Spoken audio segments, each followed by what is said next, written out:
Hello student, I am Durgesh Kumar. आपके अपने YouTube channel student education with Durgesh sir में स्वागत है। आइए मस्त होंगे, खूब अच्छे से पढ़ाई कर रहे होंगे। आज हम लोग कक्षा 12 के जनरल स्वास्थ्य चैप्टर के अंतर्गत जनसंख्या नियंत्रण यानी कि पॉपुलेशन कंट्रोल के बारे में बात कर रहे थे, और उसमें हम लोग जन्म नियंत्रण के कुछ नियमों के बारे में, कुछ विधियों के बारे में, जन्म को कैसे नियंत्रित किया जा सके उसके बारे में हमने डिस्कस किया था। उसमें हमने आपको बताया था अगले लेक्चर में कि आरसीएच द्वारा आरसीएच और रिप्रोडक्टिव चाइल्ड हेल्थ केयर के द्वारा 3 विधि का निर्माण किया गया है जन्म को नियंत्रित करने के लिए। एक है अस्थायी विधि, दूसरा अस्थायी विधि, तीसरा सगर्भता का चिकित्सीय समापन। जिसमें हमने आपको अस्थायी विधि के प्रकार के बारे में बताया था, जिसमें हमने आपको प्राकृतिक, रोधक, रसायन, आईयूडी और हार्मोन्स के बारे में बताया। इन सभी के प्रकारों के बारे में भी हमने बता दिया था। आज हम लोग अस्थायी विधि के, प्राकृतिक विधि के बारे में पढ़ेंगे और एक एक करके सभी 5 प्रकार के बारे में पढ़ेंगे और उसके कौन कौन से एग्जाम्पल है इसके बारे में डिटेल से समझेंगे। ठीक है, चलिए आज बिना देर किए हुए आज की क्लास को स्टार्ट करते हैं। कौन सी विधि थी? प्राकृतिक विधि। हम हेडिंग बनाएंगे प्राकृतिक विधि।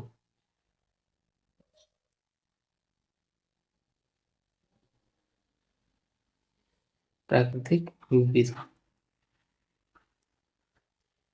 प्राकृतिक विधि, इसको आप बोल सकते हैं का नेचुरल नेचुरल मेथड। देखिए भाई, नेचुरल मेथड जो है ना, प्राकृतिक जो विधि है, इसमें किसी भी प्रकार का, यानी किसी भी प्रकार का रोधक, रसायन, आयोडीन व हार्मोन का प्रयोग नहीं किया जाता है। प्रयोग नहीं किया जाता है।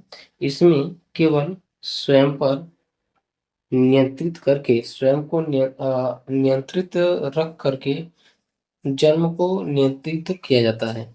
जैसे हम ध्यान, अब इसकी थ्योरी की अगर बात करते हैं तो ध्यान रखिएगा, जन्म नियंत्रण की वह क्रिया विधि जिसमें जिसमें न किसी रोधक, रसायन, आईयूडी और न हार्मोन्स का उपयोग किए आत्म संयम के द्वारा मैथुन के द्वारा, सॉरी, आंतरिक मैथुन के द्वारा, स्तनपान के द्वारा जन्म को रोका जाता है। ठीक है, ध्यान रखिएगा। इसकी थ्योरी अगर लिखना चाहें तो आप लोग लिख सकते हैं। जन्म जन्म नियंत्रण नियंत्रण की वह क्रिया विधि जिसमें बिना किसी रोधक रसायन आईयूडी व हार्मोन का उपयोग किए बिना का उपयोग किए बिना जन्म को कुछ समय के लिए कुछ समय के लिए नियंत्रित या नियंत्रण किया जाता है। यह कहता है जन्म नियंत्रण की ऐसी क्रिया विधि को अस्थायी की प्राकृतिक विधि कहते हैं।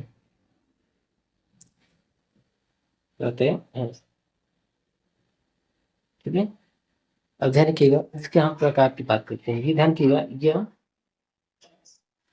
यह कार्य के आधार पर 3 प्रकार की होती हैं। कितने प्रकार की? 3 प्रकार की होती हैं। होती है। सबसे पहले आवधिक आत्मसंयम। आवधिक आत्मसंयम। देखो भाई, ये बहुत महत्वपूर्ण है, ठीक है। इसके बाद आंतरिक मैथुन। आंतरिक मैथुन। अब तीसरा है स्तन पान अनातन। ठीक है। आवधिक आत्मसंयम का मतलब ध्यान रखिएगा। और पहले हम लोग पहला पढ़ते हैं क्या, ये वाला आवधिक आत्मसंयम। इसमें होता क्या है, ध्यान रखिएगा। इसमें होता है कि जो आर्तव चक्र होता है, जो आर्तव चक्र होता है, मेंस्ट्रुएशन साइकिल जो होता है, जो मेंस्ट्रुएशन साइकिल है फीमेल के अंदर, वह 1 से लेकर के 28 दिन के समय काल का होता है। कितने दिन का होता है? 28 दिन के समय काल का। इसमें ध्यान रखिएगा, इसके मध्य काल यानी कि 14वें दिन आर्तव चक्र के समय जो मध्य काल होता है, उसमें अंड उत्सर्ग यानी कि फीमेल की कह सकते हैं कि अंडाशय से अंडे निकलते हैं। तो इसमें होता क्या है, आत्मसंयम में करना क्या है, आवधिक आत्मसंयम में करना क्या है कि आर्तव चक्र जिस दिन से चालू हुआ है उसके 7 दिन से, उसके 7 दिन, और ध्यान रखना जो आर्तव चक्र का बीच वाला काल है यानी 14वां दिन है, जो उसके उसके 14वें दिन से 7 दिन बाद, यानी कि आर्तव चक्र आने के 7 दिन बाद और मध्य दिन के 7 दिन बाद मेल फीमेल यानी कि जो कपल हैं वह सहवास या संभोग करने से बचते हैं। ठीक है। इसी विधि को बोला जाता है का आवधिक आत्मसंयम। अब ध्यान रखिएगा, इसमें अंडे जब आते हैं, ये 14वें दिन पर जब अंडे आते हैं, तो यहाँ से यहाँ तक का जो समय काल होता है, यह निषेचन का सबसे अच्छा काल माना जाता है। अगर इसमें वो दोनों कपल अपने आप को सहवास करने से बचते हैं, तो जो जन्म को कह सकते हैं कि नियंत्रित करने का जो कार्य है वह पूर्ण रूप से सही होता है, क्योंकि इसमें अंडे आते हैं। अगर इसमें तो दोनों कपल अगर मैथुन प्रक्रिया में भाग नहीं लेते हैं, तो कहीं न कहीं जनसंख्या को नियंत्रित करने के लिए ये सबसे अच्छी विधि मानी जाती है। दूसरा है आंतरिक मैथुन। आंतरिक मैथुन में क्या होता है कि मैथुन के समय, सहवास के समय, नर अपने वीर्य को मादा शरीर के अंदर जाने से रोकता है। ठीक है, ये। और ध्यान रखिएगा, स्तनपान अनार्थों की बात करते हैं तो ध्यान रखिएगा, स्तनपान अनार्थों का मतलब ये है कि जब तक कोई महिला है प्रसव के बाद यानी कि बच्चे जन्म देने के बाद, जब तक वह बच्ची को दूध पिलाएगा, जब तक वह बच्चे को दूध दूध पिलाती है पिलाती है तब तक उसके शरीर में आर्तव चक्र या मेंस्ट्रुएशन साइकिल नहीं आते हैं। ठीक है। ये जो काल होता है, ध्यान रखिएगा, ये जो काल होता है फीमेल के अंदर 4 से 6 महीने का होता है, महीने का होता है। तो इसमें ध्यान रखिएगा, ना किसी रोधक का प्रयोग किया गया है, ना किसी कह सकते हैं कि रसायन का प्रयोग किया गया है, केमिकल का प्रयोग किया गया है, ना किसी युक्ति का प्रयोग किया गया है, ना किसी हार्मोन्स का प्रयोग किया गया है। इसमें केवल खुद पर नियंत्रण करके, खुद के ऊपर कह सकते हैं कि संयम बना करके, खुद के ऊपर प्रयोग करके जन्म को नियंत्रित किया जा सकता है। लेकिन जब ये ध्यान रखिएगा, इसमें ये जब दोनों तीनों जो है विधि अब समाप्त हो जाएंगी, तो वह एक नए बच्चे को जन्म दे सकते हैं। ठीक है, बात समझ में आ रही है?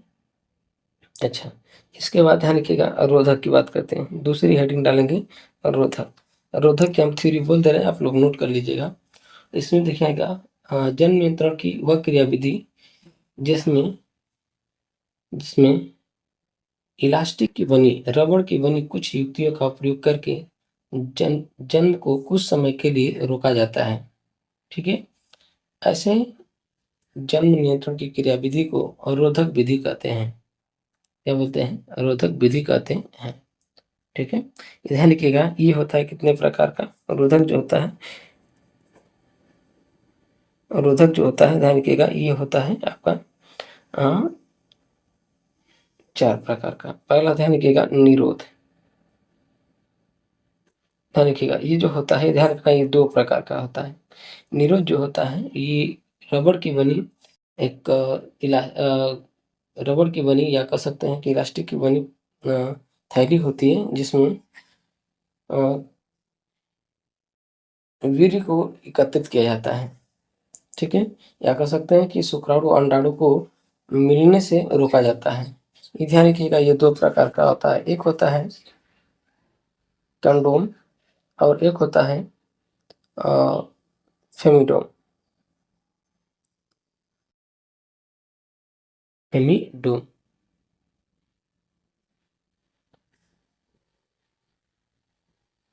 क्या होता है? फेमिडोम। ये ध्यान रखिएगा, ये नर के लिए होता है और ये होता है मादा के लिए। यानी कि इसको पुरुष यूज करता है और इसको स्त्री यूज करती है। ठीक है? इन दोनों का काम एक ही है। इन दोनों का काम क्या है कि शुक्राणु को अंडाणु से रोकने में मदद करना। ठीक है? जब शुक्राणु अंडाणु से नहीं मिलेंगे तो जन्म नहीं होगा, अर्थात जन्म को कुछ समय के लिए हम क्या कर सकते हैं? रोक सकते हैं। दूसरा चीज ध्यान रखिएगा, cervical cap. Cervical cap,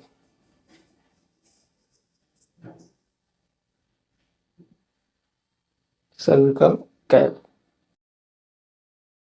cervical cap. ठीक है? ये सर्विकल कैप होता है कि ध्यान रखिएगा, ये गर्भाशय के अंतर्गत